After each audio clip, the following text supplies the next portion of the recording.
बेटा, बहू कहाँ है? बेटे के घर में आई सरला जी उसे घर का लॉक खोलते देख पूछी। अंदर तो चलो, बता रहा हूँ, महेश ने कहा। अंदर कदम रखते ही अपना पर्स सोफे पर रख पूरे घर को एक नजर देखने के बाद सरला जी ने पूछा, बता भी, बहू कहाँ है? अरे माँ, उसकी माँ की तबीयत बहुत खराब थी। अब बेटी का मन करने लगा माँ से मिलने का।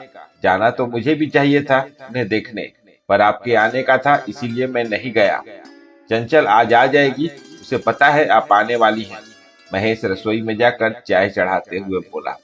वाह, ये सही है बहू का, जब तब मायके दौड़ते रहती है। 1.5 घंटे का रास्ता है, इसका मतलब क्या एक पैर मायके में ही रखेगी?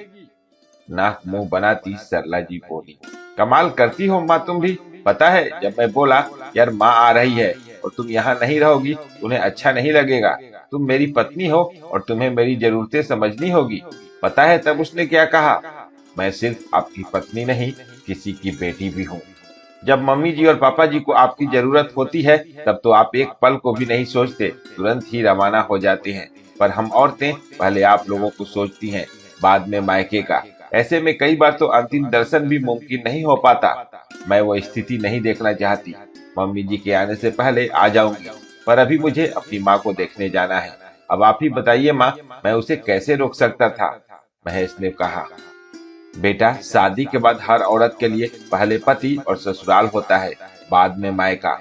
हमने भी वही किया और बहू को भी वही करना चाहिए था। जब पता था मैं आने वाली हूँ तो उसे जाना ही नहीं चाहिए था, और गई भी तो आ जाना चाहिए था। चाय का घूंट लेती गुस्से में सरला जी बोली। तभी दरवाजे की घंटी बजी। महेश ने दरवाजा खोला। सामने चंचल उदास सी खड़ी थी, आंखें रो रो कर। घर में घुसते ही सास को प्रणाम कर वो अगले पल ही किसी बात का इंतजार किए अपने कमरे में जाकर कपड़े बदल कर रसोई में आ गई। क्या हुआ, माँ ठीक तो है ना? महेश ने चंचल को उदास देख पूछा। कुछ ठीक नहीं है महेश, माँ की हालत बिगड़ती जा रही है। आजकल वो पापा को बहुत याद कर रही हैं। कहती रहती हैं, इतनी दवाइयाँ इंजेक्शन क्यों करवा रहे हो?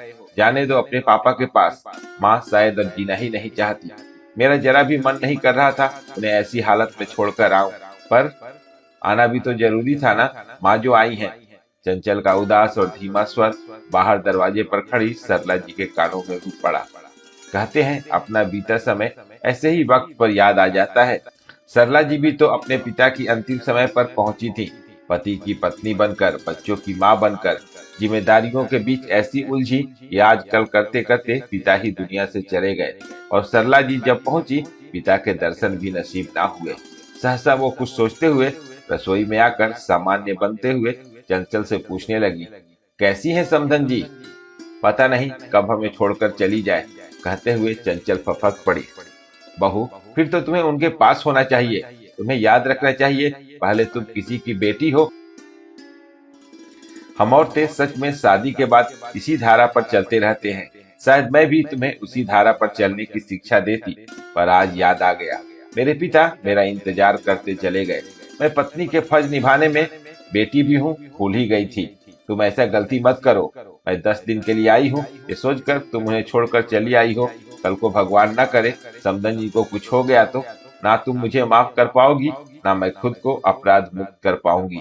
जाओ बहू, तुम उनके साथ समय व्यतीत करो। जब वो ठीक हो जाए या फिर तुम्हें सही लगे तब आ जाना। सरला जी ने जब चंचल से कहा तो महेश आश्चर्य से उन्हें देख रहा था। चंचल जल्दी से खाना बनाकर निकल गई। सरला जी ने उसकी मदद भी कर दी।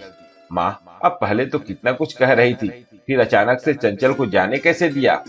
चंचल के जाने के बाद महेश सरला जी से पूछा।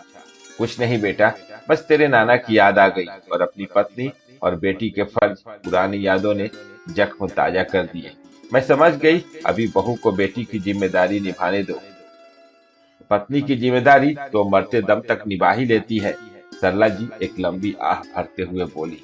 महेश माँ के फैसले से खुश था, बस मलाल था तो इतना कि वो सास को देखने नहीं जा सका।